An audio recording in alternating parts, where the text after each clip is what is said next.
Hello students, welcome back to physics class. Students, आज हम यहाँ पे जो हमने 11th क्लास की सीरीज़ स्टार्ट की हुई है उसको करेंगे। उसके अंदर हमने जो आपकी ज़ीरो यूनिट थी, जो कि मैथमेटिकल टूल के बारे में इंट्रोडक्शन था, ठीक है, और जो मैथ्स के फॉर्मूले वगैरह जो हम आगे इसके अंदर फिज़िक्स के अंदर यूज़ करने वाले हैं उनके बारे में आपको इंट्रोडक्शन दे दी थी, ठीक है। जो भी मेन फॉर्मूले वगैरह थे वो आपको बता दिए थे मैंने, ठीक है। अगर किसी ने नहीं देखी हैं वो वीडियो तो उन पे जाके ज़रूर देखें, ठीक है।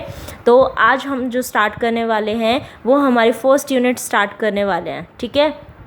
धीरे धीरे फर्स्ट के बाद second, third, fourth, fifth, six, seventh, eight, nine, 10, ठीक है। 10 की 10 यूनिट मैं आपको करवाने वाली हूँ सीक्वेंस में, ठीक है। तो जिन्होंने भी मेरा चैनल सब्सक्राइब नहीं किया है, चैनल सब्सक्राइब कर दें और साइड में जो बेल आइकन है उसके ऊपर भी क्लिक कर दें, ताकि नेक्स्ट टाइम पे जब भी वीडियो अपलोड की जाए तो आपको पता चल जाए, ठीक है। तो आज हमारे पास जो फर्स्ट यूनिट है वो फर्स्ट यूनिट हमारे पास कौन सी है? फिजिकल वर्ल्ड एंड मेजरमेंट, ठीक है। इसके अंदर हम क्या करेंगे? फर्स्ट चैप्टर के अंदर सबसे पहले ये जो आप फिजिकल वर्ल्ड लेके चल रहे हो, यानी कि फिजिक्स से रिलेटेड साइंस में आ रही है। साइंस क्या चीज़ है, फिजिक्स क्या चीज़ है, क्या स्कोप है फिजिक्स कि किस किस के अंदर आप उसको यूज़ कर सकते हो, ठीक है। और कौन कौन से लॉज हमारे साइंस के अंदर इसके अंदर आते हैं, ठीक है। और वो लॉज के अंदर कौन कौन से हमारे पास ऐसे नेचर फोर्सेस कैसे आ रहे हैं, कौन से लॉ कंजर्व्ड हो रहे हैं, वो सारी चीज़ें हम इसके अंदर पढ़ेंगे, ठीक है। यही हमारे पास कितना है आपका फर्स्ट चैप्टर के अंदर एनक्लॉजेज है, ठीक है। ये सारे कॉन्सेप्ट हम इसके अंदर पढ़ने वाले हैं। तो सबसे पहले हमारे पास आता है कि साइंस क्या चीज़ है। साइंस क्या चीज़ है भाई? कि भाई कोई भी हम एक्सपेरिमेंट कर रहे हैं, कोई भी एक्सपेरिमेंट को प्रॉपर ढंग से करने के बाद जो भी आउटकम्स आती है, जो भी ऑब्जर्वेशन आती हैं, उनसे जो नॉलेज हमें मिलती है हम उसको किसके अंदर इंक्लूड करते हैं? हमारी साइंस के अंदर करते हैं, ठीक है। तो साइंस क्या है? The knowledge which humans have gained through observation and experiment when organize systematically is called science, ठीक है। ये कितने ब्रांचेस के अंदर? वैसे तो कई के अंदर दो मैं बता रही हूँ। इसके अंदर हमारी मेन क्या है? Physical sciences and biological sciences, ठीक है। फिजिकल साइंस किसके साथ डील करती है? आपकी नॉन लिविंग थिंग्स के साथ डील करती है। और बायोलॉजिकल साइंस जो डील करती है वो लिविंग थिंग्स के साथ डील करती है, ठीक है। तो इसके अंदर कौन कौन से आ गए हमारे? फिजिक्स, केमिस्ट्री, जूलॉजी, ज्योग्राफी, इस तरीके के कि जो हमारे, अब जैसे फिजिक्स है इसके अंदर तो ऑब्जेक्ट से रिलेटेड ये है। ऑब्जेक्ट भी कैसे हैं? हमारे नॉन लिविंग थिंग्स होते हैं। केमिस्ट्री में केमिकल्स वगैरह हैं, ठीक है। जूलॉजी, ज्योग्राफी, इस तरीके के उसमें क्या है आपके? ये नॉन लिविंग थिंग्स के है, ठीक है। तो जो ये डील कर रहे हैं वो किसके अंदर आते हैं? फिजिकल साइंस के अंदर आते हैं, ठीक है। इसमें जैसे बॉटनी होगी, जूलॉजी, ऑर्निथोलॉजी वगैरह आपके आते हैं, जैसे बॉटनी प्लांट्स वगैरह हो गए, ठीक है। इस तरीके की उसमें हमारे पास जो होगी वो कैसे हैं? आपके लिविंग थिंग्स के अंदर आते हैं, ठीक है। तो हमारे पास ये किस में आते हैं? बायोलॉजिकल साइंस के अंदर आते हैं, ठीक है। अब हमारे पास आता है कि फिज़िक्स क्या है। फिज़िक्स वो ब्रांच है हमारी साइंस की जो डील करती है नेचर और नेचुरल फिनोमिना के साथ, ठीक है। तो उसको हम क्या कहेंगे कि वो फिज़िक्स है। मेनली स्टूडेंट्स को ये नहीं पता होता कि फ़िज़िक्स क्या चीज़ होती है। तो नेचर के अंदर जैसे आपका एवोपरेशन हो रहा है, ठीक है।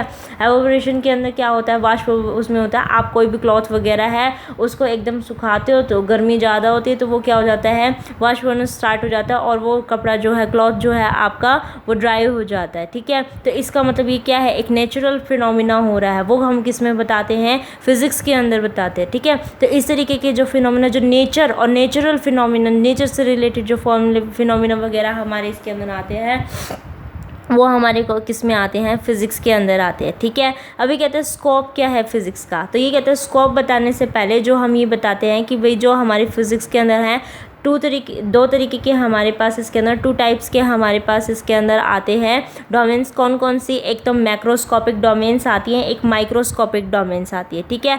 मैक्रोस्कोपिक यानी कि लार्ज नंबर का जो पार्टिकल है, यानी कि फाइनाइट साइज़ का जो पार्टिकल है उसके साथ डील करेंगे। माइक्रोस्कोपिक क्या होते हैं? जो स्मॉल साइज़ के होते हैं, ठीक है, उनके साथ डील करता है, ठीक है। तो अब मैक्रोस्कोपिक के अंदर क्या है? Includes the study of the phenomena involving object of finite size, ठीक है। और जैसे कि आपका कौन सा हो गया? टेरेस्ट्रियल स्केल के अंदर कर रहे हो, एस्ट्रोनॉमिकल स्केल के अंदर कर रहे हो, इस तरीके के उसमें क्या होता है? फाइनाइट साइज़ की जब हम बात करते हैं तब हमारे पास ये कौन सा फिनोमिना उसमें आता है? हमारा मैक्रोस्कोपिक डोमेन के अंदर आता है। और ये कहता है माइक्रोस्कोपिक डोमेन के अंदर क्या स्टडी करते हो, माइक्रोस्कोपिक के अंदर हम स्टडी करते हैं जो हमारे स्मॉल साइज़ के पार्टिकल्स होते हैं, ठीक है। जैसे आपका किसमें हो गया, आपके मॉलिक्यूल्स वगैरह, एटम्स हो गए, इलेक्ट्रॉन्स हो गए, न्यूक्लियस हो गए, ठीक है। और हम इन सब जैसे पार्टिकल्स को क्या करते हैं, इसके अंदर डील करते हैं, ठीक है। अब हमारे पास क्या आता है कि ये सारे मिलके क्या बनाते हैं, हमारी क्लासिकल फिज़िक्स जो फाइनाइट उसकी होती है, और जो बिल्कुल स्मॉल होते हैं उससे हम उनको हम किस में करते हैं, हमारे मॉडर्न फिज़िक्स के अंदर लेके चलते हैं, ठीक है। अब हमारे पास नेक्स्ट क्या है, जो आप क्लासिकल फिज़िक्स बोल रहे हो, क्लासिकल फिज़िक्स के अंदर क्या आते हैं, ठीक है।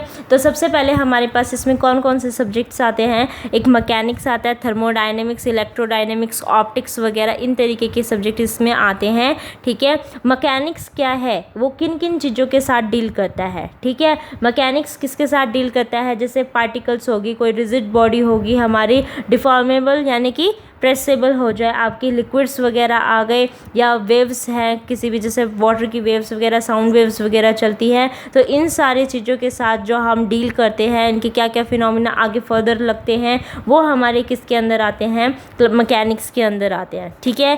थर्मोडायनेमिक्स, ठीक है, थर्मो का मतलब हीट, डायनेमिक्स का मतलब मोशन के अंदर आती है, तो जब हीट आपके मोशन के अंदर आ जाती है तब हमारे पास किस में होती हैं, तो ये हम किसके साथ डील करवा रहे हैं, हमारे गैसियस सिस्टम के साथ डील करवाते हैं, कि जैसे हम उसको वो कर देते हैं तो वो कहाँ से कहाँ फ्लो करती है, क्या उसके अंदर एंट्रोपी आती है, टेम्परेचर चेंज होता है, इंटरनल एनर्जी क्या रहती है, ठीक है। वर्क डन जब हम उसके अंदर कर रहे हैं तो ये कहते हैं उससे क्या क्या फ़र्क पड़ता है, हम इसके अंदर क्या करेंगे, वो सारी चीज़ें स्टडी करेंगे, ठीक है। ये भी हमारे पास चैप्टर आएगा, इसके अंदर यूनिट है पर्टिकुलर थर्मोडायनेमिक्स की, ठीक है।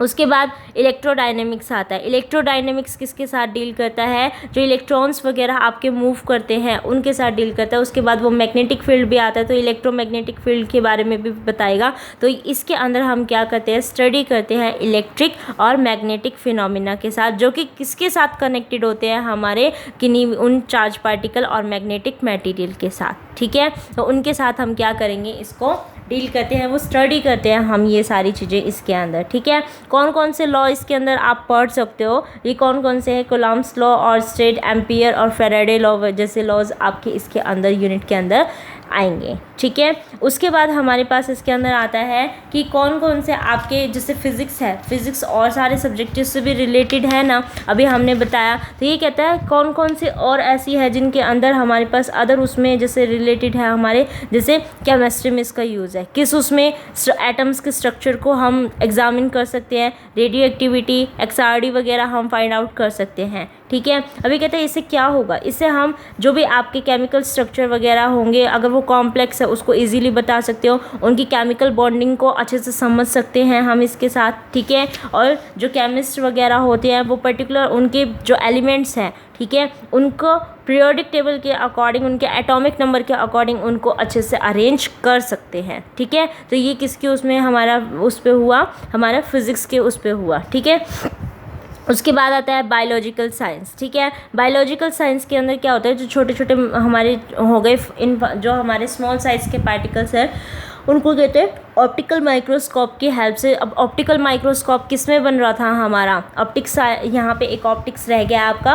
ऑप्टिक्स आपका क्या होता है, जो कि हमारे पास किसके साथ डील करता है, लाइट या ऑप्टिकल इंस्ट्रूमेंट जैसे माइक्रोस्कोप, टेलीस्कोप, इन सब के साथ डील जो करती है फिज़िक्स, वो हमारे पास कौन सी होती है, वो सब्जेक्ट हमारा कौन सा होता है, ऑप्टिक्स का होता है, ठीक है। तो अभी कहता है इसके अंदर हमारे पास जो माइक्रोस्कोप वगैरह हमारे बनाए हुए होते हैं फिज़िक्स के अंदर, उनका यूज़ करके हम क्या करते हैं, जो बायोलॉजिकल सैंपल्स वगैरह होते हैं उनको एग्जामिन करते हैं, स्टडी करते हैं, ठीक है। उसके बाद ये कहता है इलेक्ट्रॉन माइक्रोस्कोप आपका यूज़ किया जाता है, किस में यूज़ किया जाता है भाई, स्टडी करने में, किसको स्टडी करने में, स्ट्रक्चर ऑफ बायोलॉजिकल सेल्स को, ठीक है। बायोलॉजिकल सेल्स के स्ट्रक्चर को एग्जामिन करने के लिए हम किसका यूज़ करते हैं, इलेक्ट्रॉन माइक्रोस्कोप। ये माइक्रोस्कोप किस में आता है हमारा, इसकी सारे फीचर्स वगैरह पढ़ने, कौन से कैसे क्या बना हुआ है, कौन सा लेंस क्या चीज़ इसमें है, वो सारी की सारी हमारी किस में आती है, फिज़िक्स में आती है, बताया ना, ऑप्टिक्स में आती है, ठीक है। तो ऑप्टिक्स फिज़िक्स की ही आपकी एक वो है, ठीक है।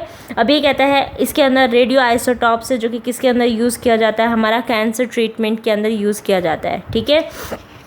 तो इस तरीके से हम और भी चीज़ें इसके अंदर आगे आगे धीरे धीरे जैसे हमारी साइंस डेवलप होती जा रही है और भी हम चीज़ें बनाते जा रहे हैं, ठीक है, तो वो हमारी इसके अंदर आती जाती है, बहुत ही हेल्पफुल होती जा रही है।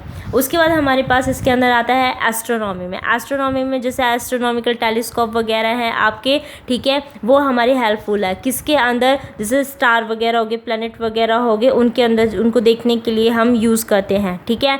रेडियो टेलीस्कोप आपका एनेबल करता है, कैपेबल हो करता है किसको, एस्ट्रोनॉमर्स को, ताकि वो ऑब्जर्व कर सके distant limit of the universe, ठीक है। तो इसलिए इनको हेल्प में लेके वो यूज़ किया जाता है, ठीक है। अभी कहता है मैथ्स में, मैथ्स से कैसे रिलेटेड है, मैथ्स से इसलिए रिलेटेड है क्योंकि इसके फॉर्मूले उसके अंदर इंटर रिलेटेड है, ठीक है। तो जो भी बहुत सारी थ्योरीज़ वगैरह जो है फिज़िक्स की, वो हमारे पास किसका यूज़ करके, मैथ्स के कॉन्सेप्ट को यूज़ करके हमारी करी जा रही है, ठीक है। और कौन कौन से साइंसेज है भाई जिनके अंदर हम इसको यूज़ कर सकते हैं, मेट्रोलॉजी, जियोलॉजी, बायोफिज़िक्स वगैरह, इनके अंदर हम भी इसको क्या कर सकते हैं, यूज़ कर सकते हैं, ठीक है। उसके बाद स्टूडेंट्स हमारे पास इसके अंदर आते हैं, मैंने स्टार्टिंग में बताया था कि इसके अंदर जो मेन है आपका वो क्वेश्चन जो बन के आ सकता है वो आपका एक तो ये आता है नेचर ऑफ फिजिकल लॉस और एक आता है फंडामेंटल फोर्स इन नेचर, ठीक है।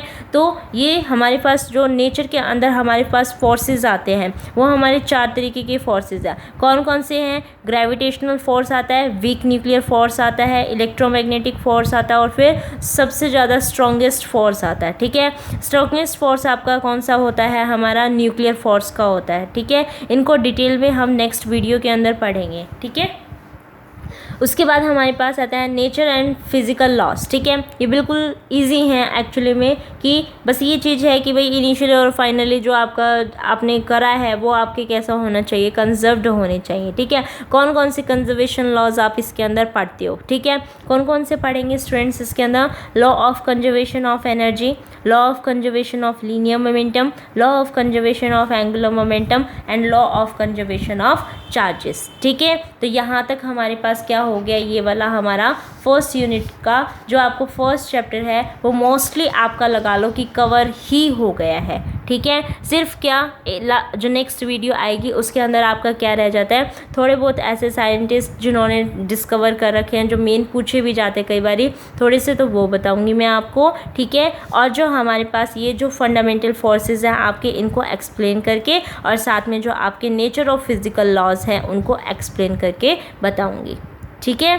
तो यहाँ तक हमारे पास ये कवर हो गया है। Thank you for watching this video and जिन्होंने भी मेरा चैनल सब्सक्राइब नहीं किया, जो साइड में आपका रेड कलर में सब्सक्राइब लिखा हुआ है उसके ऊपर क्लिक कर दो और फिर क्लिक करने के बाद एक बेल आइकन भी आता है, उसके ऊपर जो ऊपर वाला है उसके ऊपर क्लिक कर देना, ठीक है। जिसके ऊपर से सारी नोटिफिकेशंस जैसे मैं न्यू वीडियो अपलोड करूँगी वो आपको पता चल जाएगी, ठीक है। Thank you for watching this video.